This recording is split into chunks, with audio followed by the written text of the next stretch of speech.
Hi friends, ఆషాఢ మాసంలో మనమందరం గోరింటాకు పెట్టుకుంటాం కదా. గోరింటాకు కథ చెప్తాను. గోరింటాకు ఇష్టంగా కాదు, విశిష్టతతో పెట్టుకుంటారు. గోరింటాకు అసలు పేరు గౌరీ ఇంటి ఆకట. ఎలా అంటే, గౌరీదేవి చెలికత్తెలతో వనంలో ఆడుకుంటూ ఉంటే రజస్వల అవుతుందట.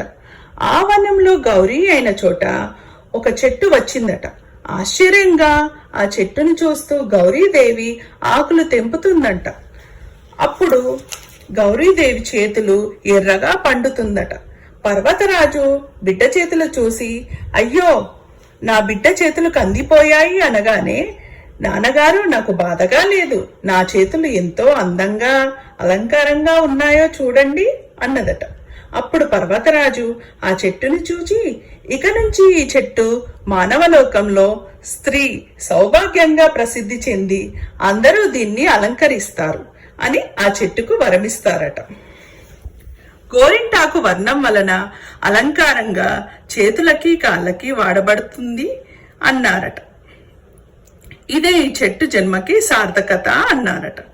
అలా అనగానే గౌరీ చెలికత్తలు ఆకులు తెంపి ఆ పసరు చేతులకి కాళ్లకు పూసుకుంటూ ఉంటారట. అప్పుడు కుంకుమకు సందేహం వస్తుందట.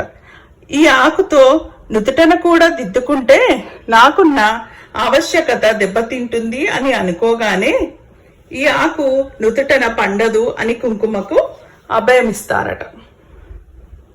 అందుకే నుదుటన పండదట. చూసారా మీరు? అరచేతి నాడిలలో స్త్రీలకు గర్భాశయంలోని నాడులు ఉంటాయట.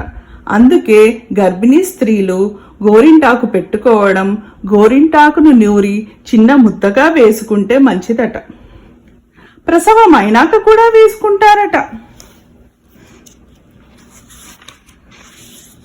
ఇక పెళ్లి కాని పిల్లలు యవ్వన హార్మోన్ల వలన గోరింటాకు పెట్టుకుంటే చేతులు ఎర్రగా పండితే అది చూసి నిన్ను మంచిగా చూసే భర్త వస్తాడని తల్లులు మురిసిపోతూ ఉంటారట. గోరింటాకును అందరం శాస్త్రీయంగా ఆదరిస్తే అన్ని విధాల ఆనందం, ఆరోగ్యం కదూ. గౌరీ ఇంటి ఆకు గోరింటాకుగా పిలుస్తూ శుభకార్యాలకు, పెళ్లిళ్లకు, పండగలకి అలంకరిస్తూ ఉంటాం. గౌరీ ఇంటి ఆకు, గోరింటాకు. మీ అందరికీ శ్రీరస్తు, శుభమస్తు.